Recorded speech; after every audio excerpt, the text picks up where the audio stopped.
students, today we are going to start chapter 6 squares and square root. So first of all we should know the meaning of squares and square roots. All such numbers can be expressed as the product of the number with itself. ये होता है meaning square का meaning होता है जब किसी number को हम उसी नंबर से प्रोडक्ट करते हैं, मल्टीप्लाई करते हैं, तो जो हमें रिजल्ट मिलता है वो स्क्वायर होता है. लाइक अगर हम बोलें कि 2 का स्क्वायर क्या होगा तो 2 × 2 दैट इज़ 4. अगर मैं 3 का पूछती हूँ तो 3 × 3 दैट इज़ 9.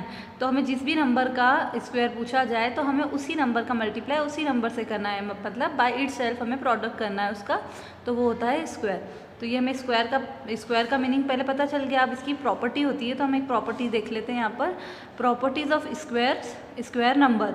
यहाँ पर हमें दिख रहे हैं नंबर्स हैं, ये 1 2 3 4 अप टू 20 तक के नंबर्स हैं. अब 1 का स्क्वायर क्या होगा तो 1 × 1 that is 1, 2 × 2 that is 4, 3 × 3 that is 3, that is 3 × 3 that is 9 and 20 × 20 that is 400. तो ऐसे ये मल्टीप्लाई किया अपने आप में ही इन नंबर्स को, तो ये इनके स्क्वायर्स आ गए.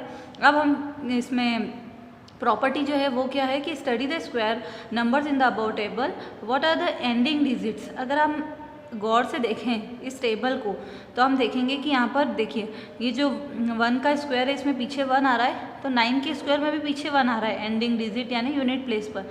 2 में 4 आ रहा है तो यहाँ 8 में भी 4 आ रहा है. 3 में पीछे 9 आ रहा है तो यहाँ पर 7 में भी पीछे 9 आ रहा है. 4 में 6 आ रहा है तो 6 में भी पीछे 6 आ रहा है एंड 5 में एज इट इज़ 5 ही आएगा और 0 में 0 आएगा. दैट मीन्स इनके अलावा कोई दूसरा नंबर हमें दिख नहीं रहा है, जो कि हमें पता है कि 0 से लेकर के अगर हम स्टार्ट करते हैं तो 9 तक 10 नंबर्स होते हैं, बट यहाँ पे हमें वो सारे नंबर नहीं दिखाई दे रहे. वापस अगर हम यहाँ पर भी देख लें, इसको ऑब्जर्व करें तो यहाँ पर देखिए 11 है तो इसमें भी 1 ही आ रहा है जो कि यहाँ पर था.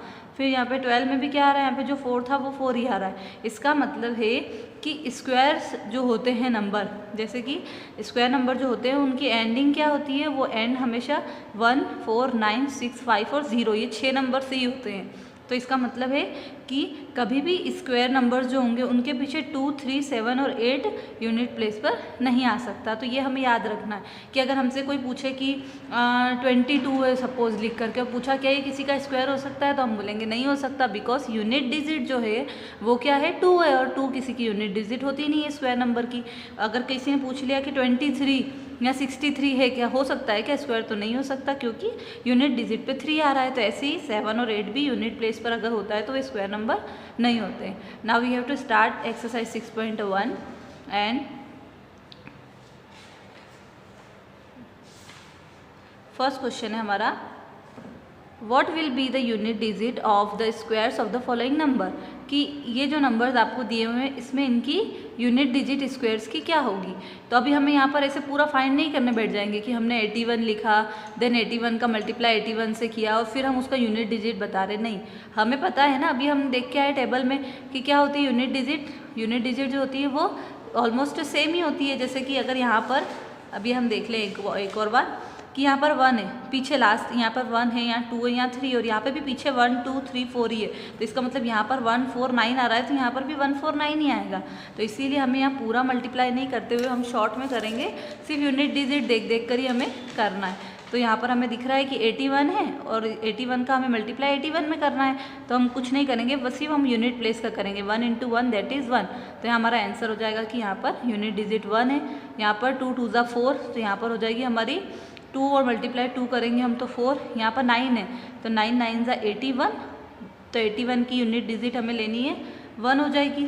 यहाँ पर क्या है हमारी 3853, तो लास्ट का 3 ले लिया हमने, 3 3 ज़ा 9. तो इसी टाइप से ये पूरा क्वेश्चन होगा. मैं आपको आंसर सभी के बता देती हूँ.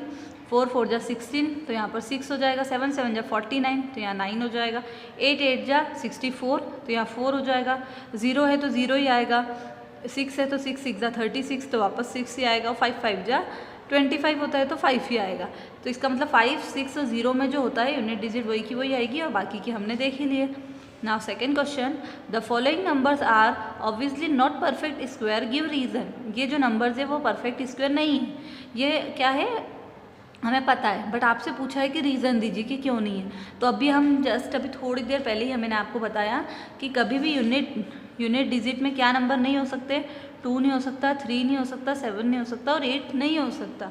तो ये 4 नंबर अगर होंगे तो वो नंबर कभी भी परफेक्ट स्क्वायर नहीं होगा. तो अब हम देख लेते हैं. यहाँ पर 7 है तो इसीलिए नहीं है। यहाँ पर 3 है इसलिए नहीं, यहाँ पर 8 है इसलिए नहीं, यहाँ पर 2 है इसलिए नहीं है। अब यहाँ पर 3 0 है, तो स्क्वायर का रूल होता है कि उसमें पीछे क्या होना चाहिए, 2 0 होने चाहिए।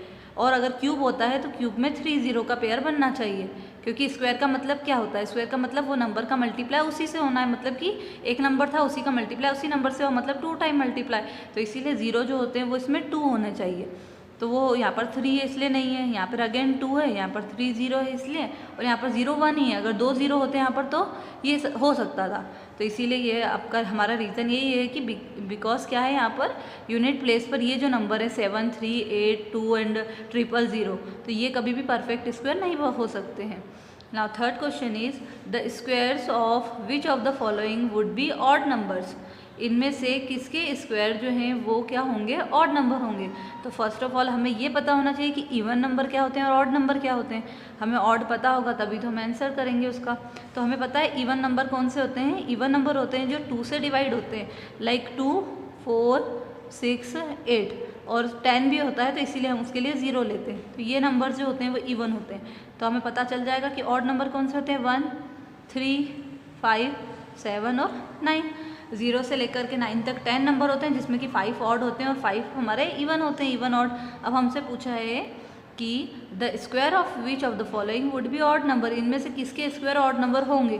तो हमें वापस से इसमें कोई निकालना नहीं है स्क्वायर, हम लास्ट डिजिट से वापस से मल्टीप्लाई कर कर देखेंगे और फिर हमें पता चल जाएगा। जैसे कि यहाँ पर क्या है, यहाँ पर पहले लिखा है लास्ट डिजिट 1 है, तो 1 × 1 दैट इज़ 1, मतलब कि ये क्या हो गया, ऑड नंबर हो गया। यहाँ पर 6 है तो 6 6 × 36, तो पीछे आएगा 6, तो ये इवन हो गया। ये वाला 9 9 × 81, तो 1 आ रहा है तो वापस ऑड हो गया, और 4 4 × 16 तो इवन हो गया।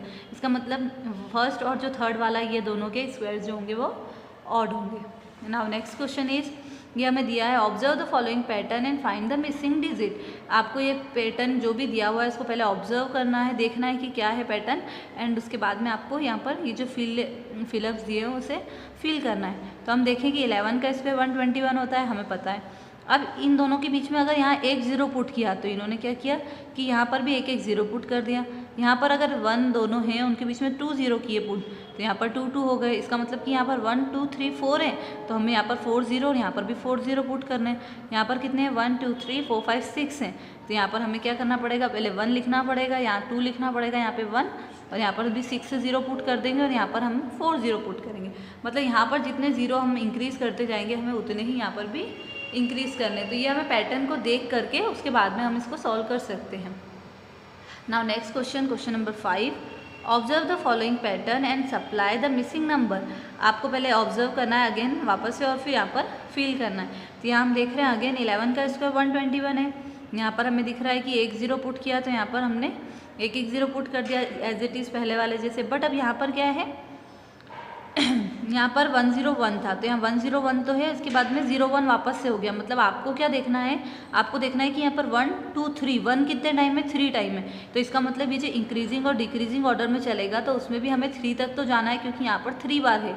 यहाँ पर क्या है, 1 3 टाइम है, तो यहाँ पर इसलिए हमें भी 3 टाइम जाना है। तो हम पहले 1 0 2 0 3 0 अगेन फिर 2 0 1। अब यहाँ पर 1 2 3 4, 1 जो है वो 4 टाइम है, तो यहाँ पर हमें लिखना है 1 0 2 0 3 0 3 0 के बाद में हमें 4 भी लिखना पड़ेगा, 4 लिखेंगे, देन उसके बाद में वापस है 0 3, फिर उसके बाद में उसको कंटिन्यू कर लेंगे। बता देती हूँ मैं आपको, जैसे यहाँ पर क्या है 1 0 1 0 1 0 1, तो 4 टाइम है, तो हमने पहले लिखा 1 0 देन 2 0 देन 3 0, और ये 4 पे जाकर ख़त्म हो गया।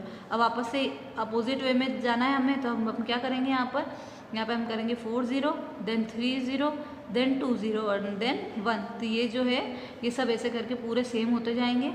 ये आप देखेंगे तो पूरा सेम है, कहाँ तक 4 तक पे जा करके पूरा सेम दिखेगा आपको।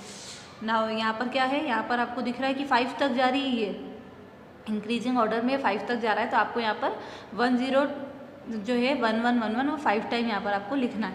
ये 1 टाइम, ये 2 टाइम, 3 टाइम, 4 टाइम, और ये आपका हो गया 1 2 3 4 5 टाइम हो गया। तो आपका ये आंसर हो जाएगा, ठीक है। नाउ नेक्स्ट क्वेश्चन है आपका 6, using the given pattern find the missing number. Again हमको कोई पैटर्न दिया है, हमें ऑब्जर्व करना है और उसके बाद में हमें यहाँ पर जो ये 2-3 फिलअप्स दिए हैं वो फिल करना है। तो देखिए हम क्या है, यहाँ पर 1 का स्क्वायर है और 2 का स्क्वायर है, और अगर उसमें अगेन हम 2 का स्क्वायर प्लस कर देते हैं तो वो 3 का स्क्वायर बन जाता है। तो यहाँ पर आपको दिख रहा है कुछ इसमें क्या हो रहा है पैटर्न में, तो हम देख लेते हैं। यहाँ पर हमें दिख रहा है कि इन दोनों का मल्टीप्लाई ये वाला नंबर होता है, और जस्ट इसके बाद वाला नंबर जो होता है, जो हम इसके बाद वाला जो नंबर है वो यहाँ पर हमें दिख रहा है नंबर। तो यहाँ पर भी देखें हम ऐसे ही हो रहा है क्या, 2 3 ज़ा 6, तो यहाँ पर 6 और 6 के जस्ट बाद 7 आता है। यहाँ पर 3 4 ज़ा 12, तो 12 के जस्ट बाद 13 आ रहा है। फिर इसके बाद 4 5 ज़ा 20, तो यहाँ 20 होना चाहिए, तो यहाँ 21 हो गया। यहाँ पर 5 6 ज़ा 30, तो 30 के बाद 31, तो 6 7 ज़ा 42, और 42 के बाद यहाँ पे 43, तो यहाँ पर आपका हो गया 43 हो जाएगा। तो ऐसे करके ये कंप्लीट हो जाएगा। नेक्स्ट है आपका question number 7, without adding find the sum. आपको इनको ऐड नहीं करना है, बट फिर भी आपको इसका सम बताना है। तो अब हम जानते हैं कि ये जो हम चैप्टर देख रहे हैं अभी, वो है स्क्वायर का चैप्टर, तो ज़रूर कुछ स्क्वायर से रिलेटेड ही होगा। तो हमें यहाँ पर देखना है, हमें ऑब्जर्व करना है पहले तो ये कौन से नंबर्स है। तो हमें दिख रहा है कि ये सब ऑड नंबर है, 1 3 5 7 9 ऑड नंबर्स होते हैं। तो पहला हमें ये पता चल गया कि ये ऑड नंबर है। अब दूसरा हमें करना क्या है, तो हमें सिर्फ ये देखना है कि ये ऑड नंबर कितने हैं, और उसी का स्क्वायर जो होगा वो यहाँ पर इनका सम होगा। लाइक यहाँ पर 1 2 3 4 5 स्क्वायर नंबर है, तो यहाँ पर आंसर क्या होगा आपका, 5 का स्क्वायर होता है 25। कैसे करना है मैं आपको बता देती हूँ। यहाँ पर लिखा है आपका 1 3, फिर लिखा है आपका 5, देन 7 + 9, ठीक है। तो ये 1 2 3 4 5 नंबर्स हैं, तो हमें यहाँ पर क्या लिखना पड़ेगा, 5 का स्क्वायर, जो कि 25 होता है। तो यहाँ पर 25 ये तो हमने निकाला। अब हम इनको काउंट करके देख लेते हैं क्या ये दोनों सेम आ रहे हैं। तो 7 और 9 16, 16 और 5 21, 21 और 3 24 और 1 25। तो ये हमारा टैली हो गया, इसका मतलब कि ये सही है। तो हमें सिर्फ ये देखना है कि ऑड नंबर्स कितने हैं, देन आफ्टर हमें क्या करना है, उसके बाद में उन्हें हमें स्क्वायर फाइंड करना है। लाइक यहाँ पर देखें हम 1 2 3 4 5 6 7 8 9 10 है, तो 10 का स्क्वायर क्या होता है, 10 × 10 दैट इज़ 100। तो यहाँ पर आंसर हो जाएगा आपका विदाउट कैलकुलेशन, आपका जो आंसर आएगा वो डायरेक्टली 100 आ जाएगा। नाउ नेक्स्ट है 1 2 3 4 5 6 7 8 9 10 11 12 हो रहा है, तो 12 × 12 दैट इज़ 144। तो यहाँ पर जो आंसर होगा वो आपका होगा 144। नाउ नेक्स्ट है आपका question number 8, express 49 as the sum of 7 odd numbers. आपको 49 को जो है एक्सप्रेस करना है 7 ऑड नंबर्स में। तो हमें पता है कि 49 क्या होता है, पहले तो हमें 1 से लेकर के 20 तक के आपको स्क्वायर्स तो याद करने ही होंगे। तो इसमें आपको पता है कि 49 भी किसी का स्क्वायर होता है। 49 होता है स्क्वायर रूट ऑफ 7, तो 7 का होता है 49, स्क्वायर होता है 7 का। तो हमें पता है 7 का स्क्वायर होता है, तो इसीलिए हमें यहाँ पे बोला भी गया है कि 7 ऑड नंबर। यहाँ पर 121 11 का होता है, तो आपको ऑलरेडी बताया गया है कि 11 ऑड नंबर। तो आपको कुछ नहीं करना है, 1 से स्टार्ट करते हुए यहाँ पर 7 ऑड नंबर्स लिखने हैं। यहाँ पे आपको 1 से स्टार्ट करते हुए कितने लिखने हैं, यहाँ पर 11 ऑड नंबर लिखने हैं। तो मैं आपको बता देती हूँ, दोनों में हम स्टार्ट करते हैं। पहले हमें 7, देन उसके बाद में हमें 11। तो यहाँ पे पहले 7 लिख लेंगे, फिर 11। पहला होता है 1 3 5 7 9 11 और 13, 1 2 3 4 5 6 7, तो ये 7 ऑड नंबर्स हो गए। यहाँ पर 11 लिखने हैं, तो 1 3 5 7 9 11 13, ये हो गए 7, तो अभी हो ही गए थे। फिर अब इसके बाद में ये 8, ये हो गया 9, ये हो गया 10 और ये हो गया आपका 11। तो ये ऑड नंबर्स हो गए 11। बस हमें ऐसे ही इसको एक्सप्रेस करना है, बहुत ईजी क्वेश्चन है। नाउ नेक्स्ट है हमारा, how many numbers lies between squares of the following numbers. मतलब इनके बीच में कितने नंबर्स आते हैं, इनके स्क्वायर्स के बीच में, सॉरी। तो 12 का स्क्वायर और 13 के स्क्वायर के बीच में कितने आते हैं। तो इसमें आप ऐसे नहीं करेंगे कि भाई पहले 12 का स्क्वायर फाइंड किया 144, 13 का स्क्वायर फाइंड किया 169, फिर आप इसमें से इसको माइनस कर रहे हैं कि कितने नंबर आ रहे हैं। तो हमें ऐसे नहीं करना है, ठीक है ना। वैसे भी आप ऐसे करेंगे तो मे भी क्वेश्चन गलत हो जाए। तो हमें इसका फॉर्मूला होता है, फॉर्मूला आपका जो होता है वो होता है आपका 2n फॉर्मूला होता है, तो वो हमें लगाना रहता है। जिसमें अब n क्या होता है, n होता है पहले वाला नंबर, जो फर्स्ट नंबर रहता है उसे हम n बोलते हैं। तो अब इस वाले क्वेश्चन में, इस क्वेश्चन में आपसे बोला है फर्स्ट क्वेश्चन में कि हमें क्या निकालना है, 12 and 13, 12 and 13 के बीच के हमें निकालना है। तो पहला नंबर जो होता है वो n होता है, मतलब कि 12 और n+1 नेक्स्ट नंबर होता है, वो है हमारा 13। और फॉर्मूला जो है हमारा, फॉर्मूला जो है किसके लिए, नंबर लाई बिटवीन 12 and 13। तो उसके लिए हमें करना पड़ेगा 2n। तो 2n का मतलब पहले वाली डिजिट 12, तो हमारा आंसर आ गया 24। ऐसे ही हमें सब में करना है। आंसर आपका यहाँ पर हो जाएगा 24। नेक्स्ट है हमारा जैसे कि 25 और 25 एंड 26। तो अगेन हमें पता है कि 2n होगा, तो 2n मतलब 2 इंटू 25 दैट इज़ 50। अगेन जो है थर्ड वाला 99 एंड 100, तो इसमें भी 2n करना है, तो 2 इंटू 99 दैट इज़ 198। तो ये हमारे हो गया, ये वाला क्वेश्चन हो गया। और इसी क्वेश्चन के साथ में आपकी एक्सरसाइज 6.1 कंप्लीट हो चुकी है। आप स्टूडेंट्स, ये अभी जो है हम आपको सिर्फ एक्सप्लेनेशन दे रहे हैं। इसके बाद जो आपको PDF मिलेगी कॉपीज़ में लिखने के लिए, तो जब आपको कॉपीज़ मिल जाएंगी चेक होकर, उसके बाद में मिलेगी, तो आप अभी रफ में इसकी थोड़ी प्रैक्टिस कर सकते हैं और वीडियोज़ देख करके आप एक्सप्लेनेशन जो भी है वो आप कंप्लीट करते जाइए। ठीक है, थैंक यू।